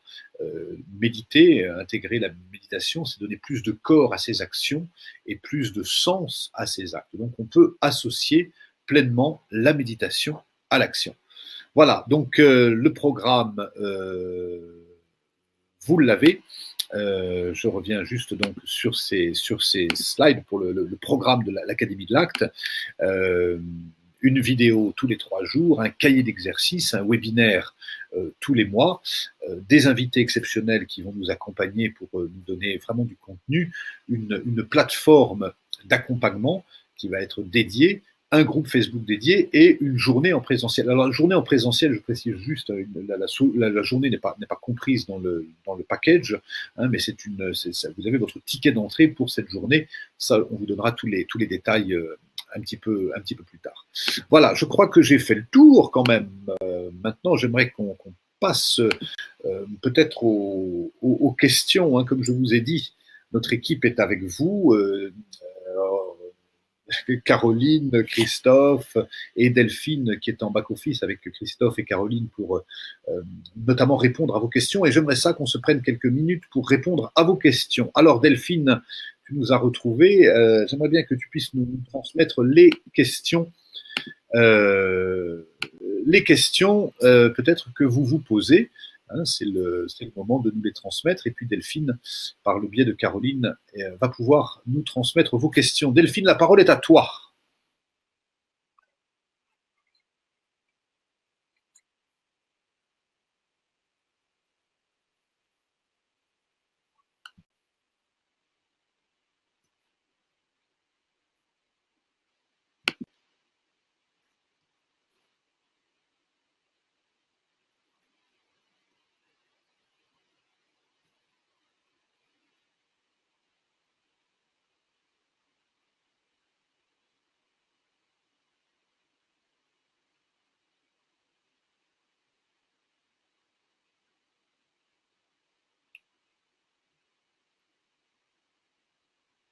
Bon, oui, voilà, il y a juste eu un petit bug technique. Voilà, je vais juste besoin que tu reformules la question parce que je ne l'ai pas entendue.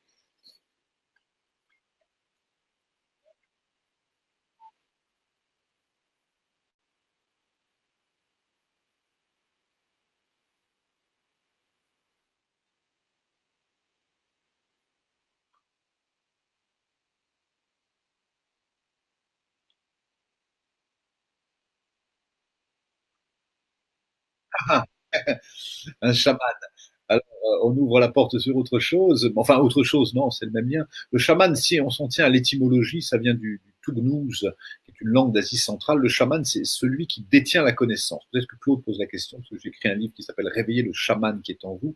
Le chaman, c'est celui qui détient la connaissance. La connaissance, c'est pas le savoir, c'est le savoir, on le lit dans les bouquins. La connaissance, on l'a par l'expérience.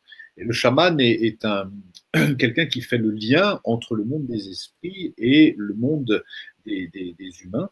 Mais le chaman ainsi nous donne des réponses sur comment vivre harmonieusement, comment être plus en lien avec l'écologie.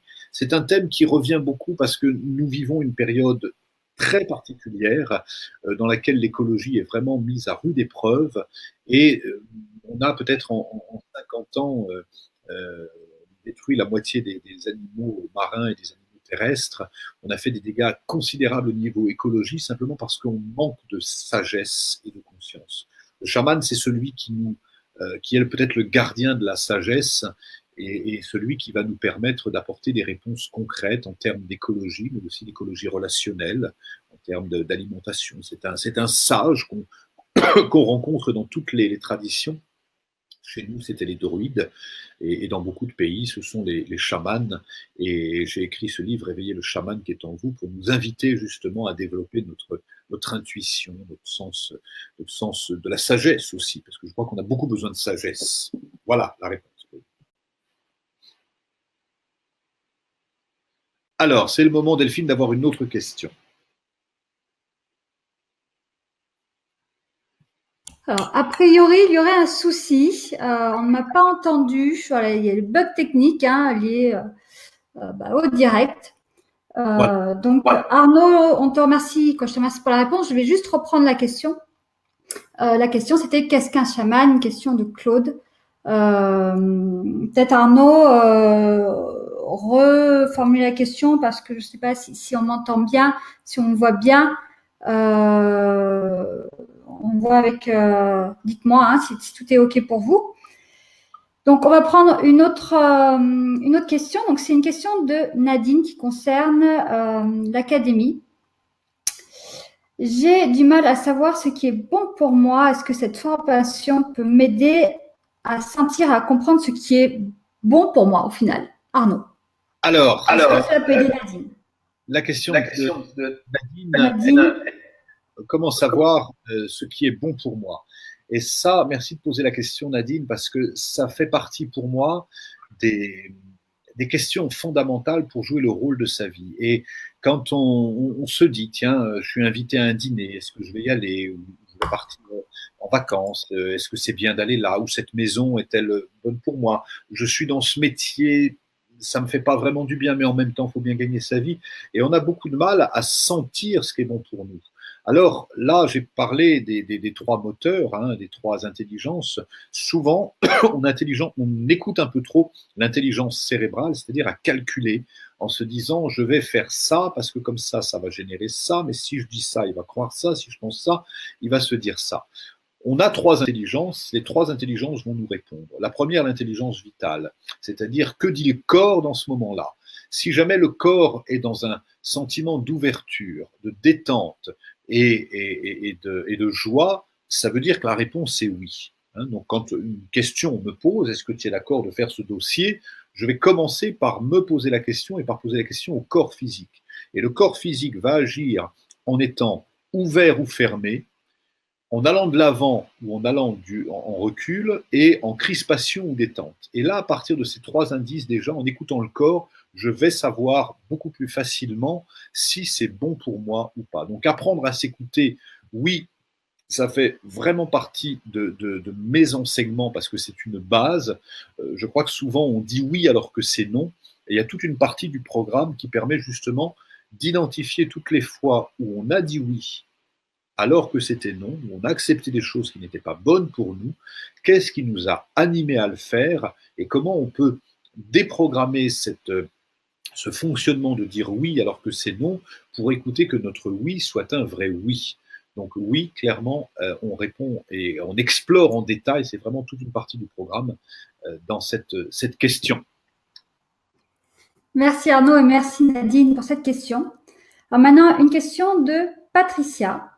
J'ai une faible estime de moi. Est-ce que la formation évoque la confiance en soi et l'estime de moi?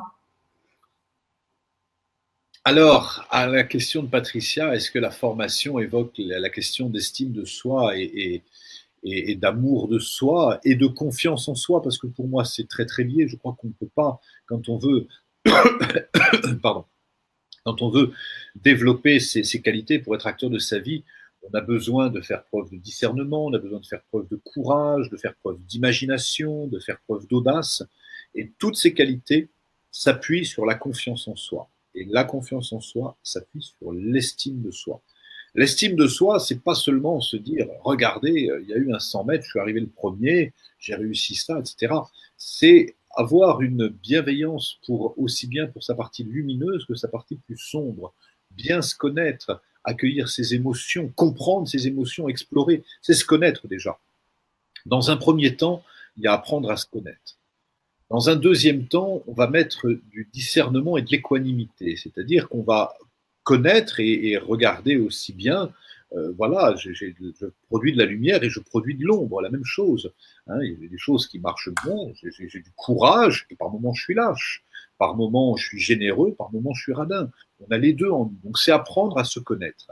Et apprendre aussi à décrypter les programmes sources, que j'appelle les programmes mères, on peut les appeler les programmes pères, mais qui sont les programmes familiaux ou d'enfance sur lesquels on a construit une faible estime de soi. Moi, je me sens à l'aise pour parler de ça parce que j'avais vraiment une confiance en moi, une estime de moi qui était au ras des pâquerettes, tellement je n'aimais pas ce que j'étais, ce que je faisais, et j'ai vraiment cherché les outils pour me permettre que cette estime monte.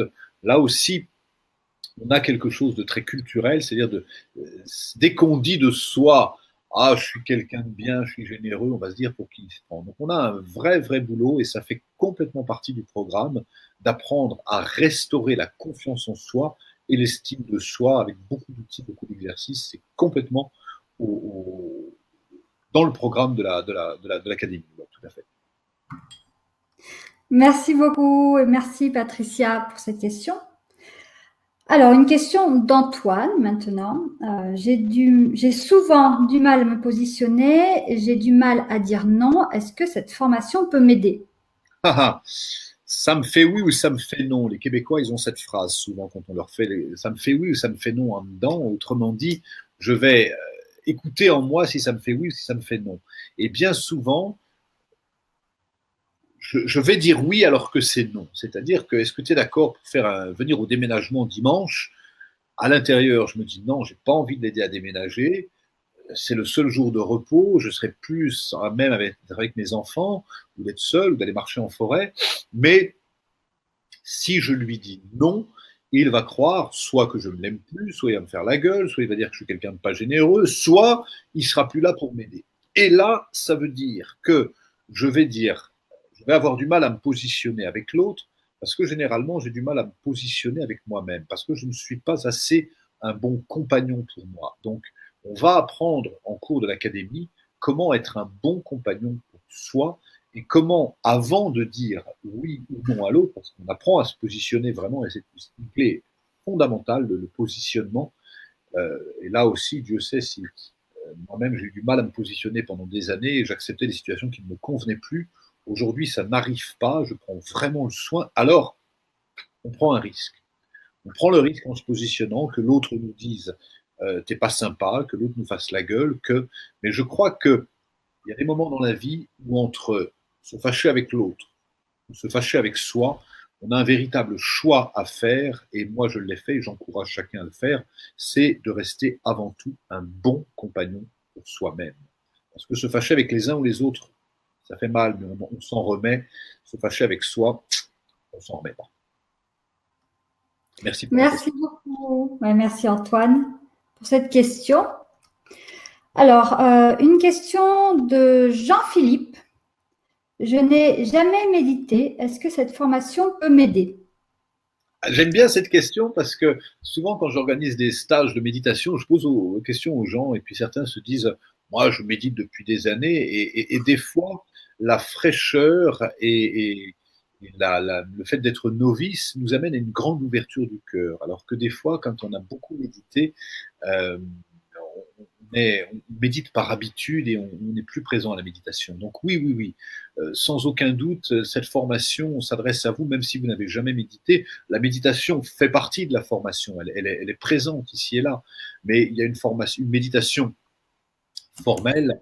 Et méditer, c'est être conscient de son comportement, être conscient de sa communication, être conscient de ses pensées, être conscient de son alimentation, être conscient de sa posture.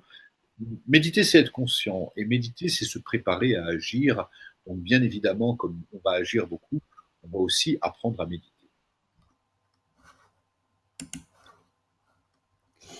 Merci beaucoup, Arnaud, pour ta réponse et Jean-Philippe pour la question. Donc maintenant, une question un peu plus concrète, vraiment, par rapport à la formation. Une question d'Isabelle.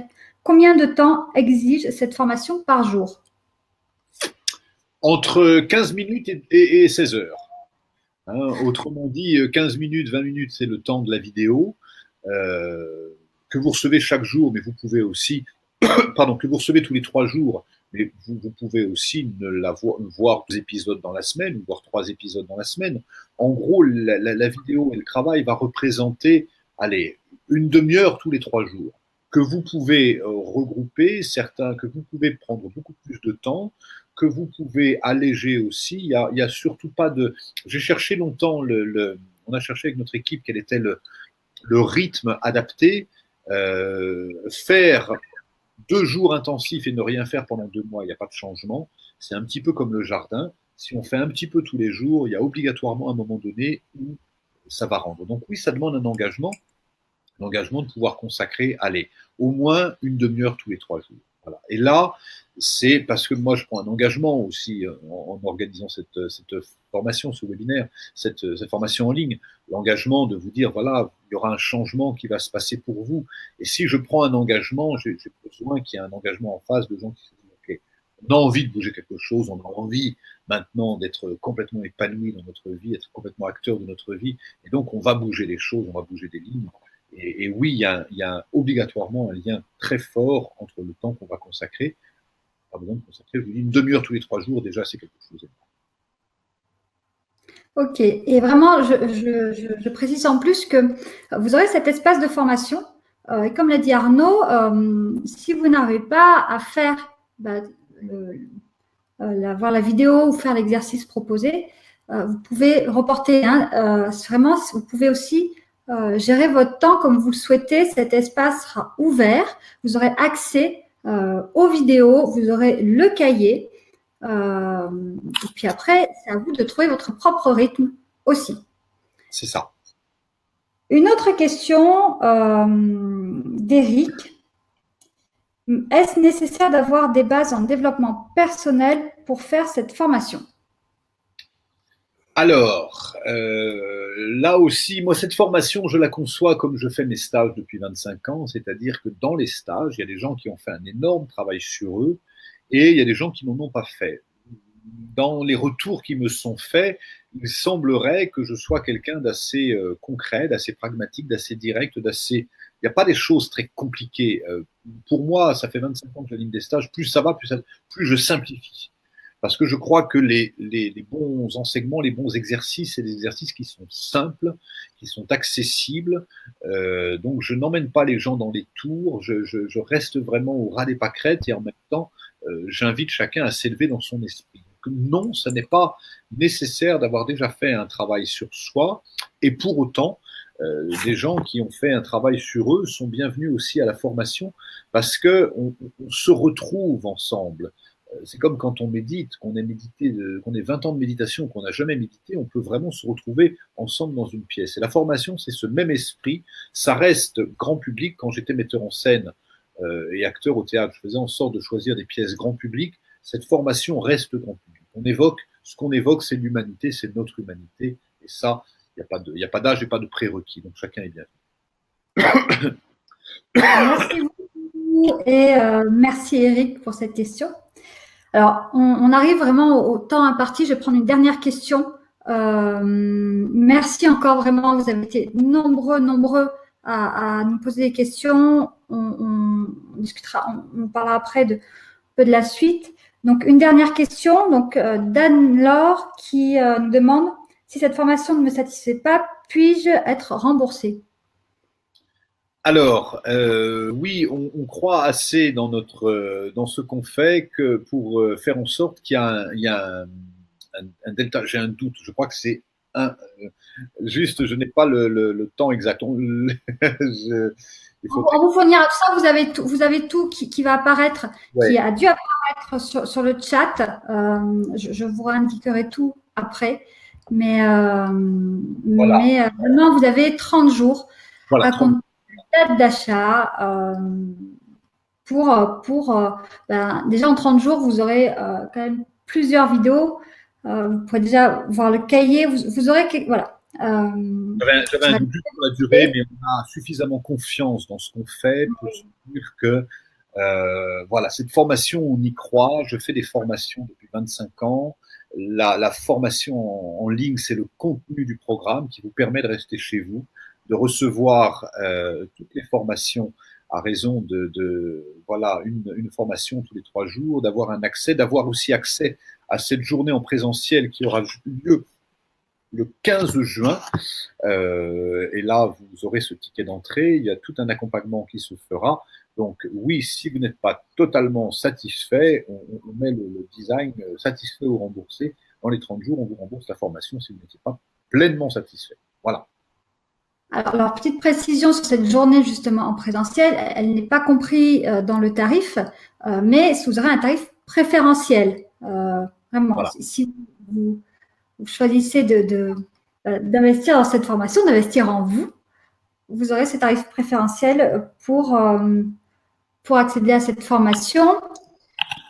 Petite précision concernant donc les dates, les inscriptions sont ouvertes dès maintenant. Vous avez le lien dans le chat qui est apparu. Je vous invite à aller faire un tour. Vous aurez toutes les modalités. Vous pouvez payer en 3 fois si vous le souhaitez, en 9 mois aussi, 9 fois si vous le souhaitez aussi. Que ce soit plus confortable aussi. On fait vraiment en sorte que cette formation reste grand public, reste accessible. Ça, c'est important. Moi, j'ai toujours fait quelque chose pour le grand public, donc c'est ce qui fait que cette formation reste grand public. Je voulais dire quelque chose et j'ai perdu le fil. Tchac, il était là. On parlait de ça, mais oui, c'est ça. C'est qu'il y a, je vois d'autres questions là qui défilent, et puis continue à envoyer les questions. C'est super, mais le temps passe et puis on avait dit qu'on respecterait le timing quand même. Donc, la proposition, c'est qu'on va rajouter un Facebook Live sur la page pro samedi à 11h. À 11h. Samedi à 11h, on organise un Facebook Live et je répondrai là aussi en direct à vos questions samedi à 11h. Ça permettra, si vous avez d'autres questions, si vous avez une petite hésitation, si vous êtes décidé, vous pouvez le faire, vous inscrire dès à présent. Et d'ailleurs, on va faire quelque chose. Moi, j'aime bien les bonus comme ça, qui sont des cadeaux. Mais je sors un livre, puisque dans mes casquettes différentes, je consacre quand même beaucoup de temps à écrire des livres. Et mon premier roman, c'est mon 12e livre, mon premier roman, qui s'appelle « Ce soir, la lune était ronde » et qui sort d'ici quelques semaines. Donc, on s'est dit, tiens, ça colle bien. Donc, les 50 premières inscriptions à l'Académie de l'Acte, eh ben, je vous envoie directement, et je le dédicacerai avant d'envoyer, on vous envoie le livre dédicacé à votre adresse, vous le recevrez chez vous, il est en librairie, il sera en librairie dans 3 semaines, mais vous le recevrez chez vous si vous vous inscrivez aujourd'hui. Et puis, si vous avez un petit doute et que vous préférez suivre les questions sur le Facebook Live, vous inscrivez sur la page pro, on va vous mettre le lien aussi en ligne, et là, à ce moment-là, samedi à 11h, je répondrai à toutes vos questions. Donc voilà, soit vous êtes spontané, soit vous prenez le temps, dans les 2 cas, vous êtes bienvenus. Je crois qu'on a répondu à tout aujourd'hui. Je vais parler d'une surprise Oui. au tout début de cette masterclass, donc un jeu concours. Vous pouvez, si vous le souhaitez, en tout cas je vous invite vraiment à participer à ce concours pour gagner un accompagnement, une place pour cette académie. Alors si vous souhaitez vous inscrire, inscrivez-vous. Ce serait dommage de louper votre place, hein. Les places sont limitées. On vous rembourse si vous gagnez. Alors les modalités, les conditions pour participer à ce concours. Nous faire une vidéo. Nous faire une vidéo de 2 minutes maximum que vous nous enverrez sur le mail academy@riu-communication.com via WeTransfer. Et dans cette vidéo, vous allez nous expliquer comment vous allez intégrer au quotidien ce que vous avez reçu pendant cette masterclass. Comment vous allez tout de suite, là, passer à l'acte. Arnaud vraiment a insisté là-dessus pendant cette conférence. Donc, dites-nous, envoyez-nous vos vidéos, comment vous allez intégrer tout ce que vous avez reçu, comment vous allez passer à l'acte, là, tout de suite, dès maintenant. Le tirage au sort se fera le lundi 24. Nous recevrons vos vidéos jusqu'au dimanche 23. Jusqu'au dimanche 23, les vidéos. Et tirage au sort le lundi 24. On a hâte de découvrir vos pépites, tout ce que vous avez envie de mettre en place. Allez-y, lâchez-vous, soyez créatifs. On a hâte de voir ça. En fait, on aime cette formation en ligne, on la souhaite concrète et pragmatique. Et des fois, il suffit de pas grand-chose pour changer. C'est le Dalai Lama qui disait « change un geste et tu transformeras un comportement.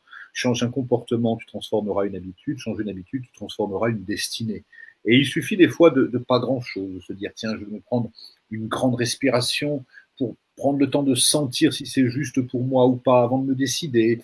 Je vais intégrer quelques minutes de méditation dans mon quotidien. Je vais faire attention à ce que je mange. Il suffit de changer quelque chose pour bouger. Et cette formation, on la veut vraiment avec un passage à l'acte et que on va, dans le cours de la formation, chacun va pouvoir dire, voilà, j'ai changé ça et j'ai tel résultat. Et vous allez voir, il y a une synergie collective qui se met en place parce que l'expérience des uns nourrit la confiance des autres. Alors c'est pour ça que là on fait ce clin d'œil.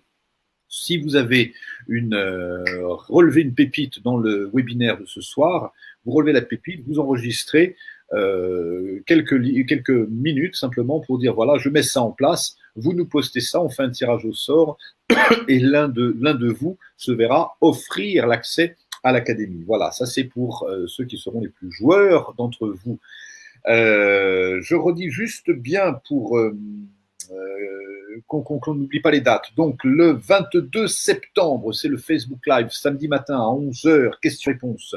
Dimanche 7 octobre, c'est la clôture des ventes. Après, on faut attendre l'année prochaine.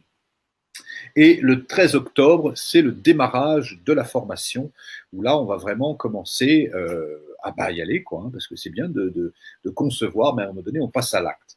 Voilà, c'est comme ça qu'on va pouvoir clôturer ce webinaire. Et waouh, je suis content parce que je regarde ici, je corrige en même temps, je réponds en même temps à Caroline et à Christophe qui sont en back-office.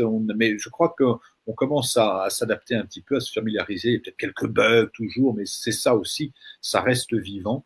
Et en tout cas, on a une belle équipe avec nous. Je remercie encore Delphine d'être là ce soir. Je remercie Christophe et Caroline qui sont en back-office derrière. Je remercie Jean-Luc qui a tourné toutes ces formations. Je remercie Mariette et Annabelle et Muriel qui accompagnent aussi pour faire vivre cette formation en ligne. Et puis Jean-Luc qui a conçu cette formation en ligne avec moi, et puis Romain qui a filmé tous ces documentaires. Oui, c'est toute une équipe, on est une douzaine au total à vraiment être investis, concentrés pour faire en sorte que cette académie, ça soit votre académie. Les portes sont ouvertes, nous avons fait le premier pas. Et vous, quand ferez-vous le vôtre? Merci de votre présence, à très bientôt, je l'espère, et content de faire la route avec vous. Au revoir. À bientôt.